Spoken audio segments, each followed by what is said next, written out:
waxaa lagu baraarujin karaa cid kasta oo damqasho aadami leh noocuu raba ha ahaado cid kasta oo damqasho kan aniga South Africa jooga iyo kan xamar jooga waa same way siman yihiin ee kalowdoo dhuuqaaya nin kasta oo Soomaaliya nin kasta oo bini aadan nin kasta oo Afrikaan waxaan u soo jeedinayaa in ninkii wixii calooshiisa ka badan inuu ku caawiyo cunug hoostiisa joogo waxba haysan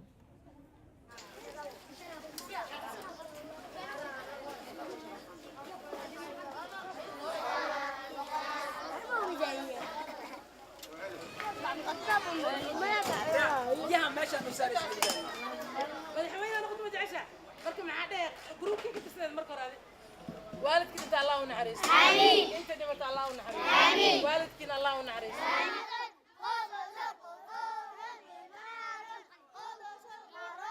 dawladana waaba ka sii dheer tahay dawladana waxaan u soo jeedinayaa inay gurina siiso meel aan ciyalkan ku haay inay isiiso nolosha ilmahana la ila qaybsado hatta dawladda haday meel u dhiibayso waa saacad xaadir diyaar ah si anigoo qalbi fiican aan wadanka wadna ilmahayga ugu noqdo laakiin intaysaan u joogan anigana waa joogaya waana isku kor dhimanayna mas'uuliyadana waa dareemi kartaa markaan qonto hal guri oo ku hal qol aan ku aruuriyo 40 ciyaal caalamka lagama ogola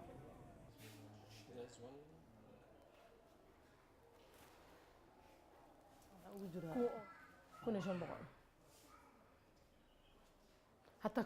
قلقي كنت دور هذا يا هي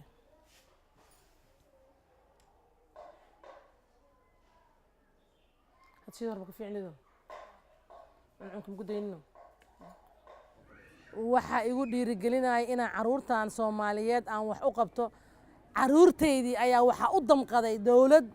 ka tirsan dawladaha Yurub oo Sweden 10 ciyaal waxay isiisaa waxbarasho waxay isiisaa lacag waxbarashada ay ku siisaa waxay siisaa moral support aniga igu dhiirigelisaa inaan hadaan shaqada ka istaagay inay shaqada ay anoo gurigayga joogo ilmahayga haysta inay lacag ugu siiso anoo cunugayga xanuunsan inay lacag ugu siisaa cunugayga haysta maxaa ii diiday anoo Soomaali oo hooyo Soomaaliya oo ilmaheedi maanta u shaqeeyaan ilmahayga ay soo biilaani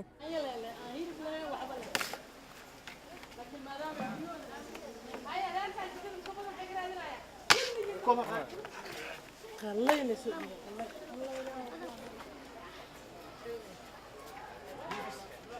أنا